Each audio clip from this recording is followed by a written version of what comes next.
So this is problem solving.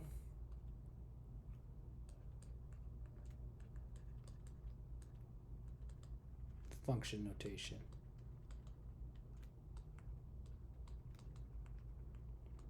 Okay, so they've given us a problem. It's really just one line. The town's population is expressed by this function.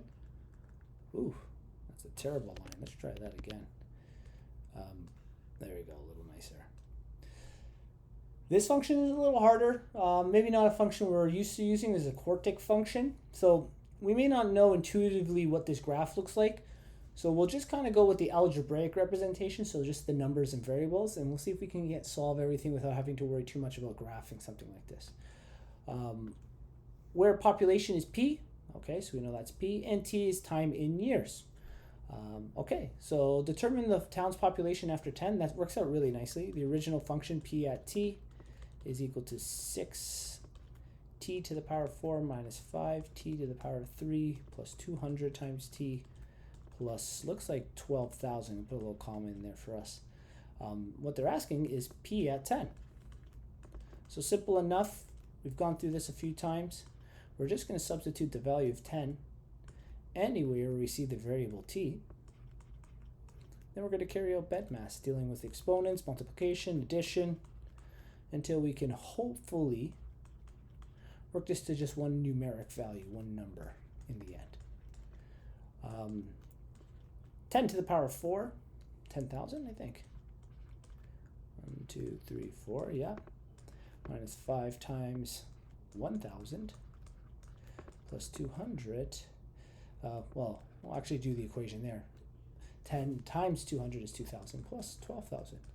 So we're working in thousands here. We get 60,000.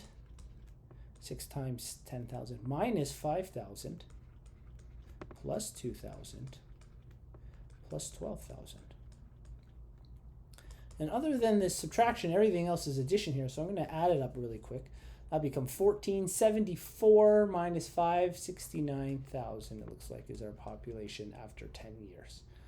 So we'd write our little sentence else explaining population equals 69,000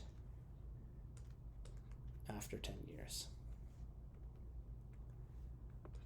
After 10 years. And then, well, it's quartic, so at points it may go down. I'm going to go up and down. Determine the town's starting population. So if you're aware or used to these functions, you can kind of suss out that this is the only one with no variable. That's actually going to be the town's starting population, which is an interesting idea that 12,000 people just show up out of nowhere to start a town. Probably a bit infeasible, but we can also solve this with the original equation. If a starting population is the idea when time is 0. So if we have 0, same concept as before, we're going to substitute 0 in everywhere we would have had t.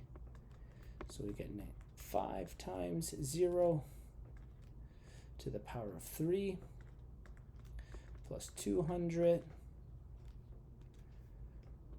times 0 plus 12,000. And we'll just do some zeros here. We know 0 to the power of 4 is 0 times 6 is 0.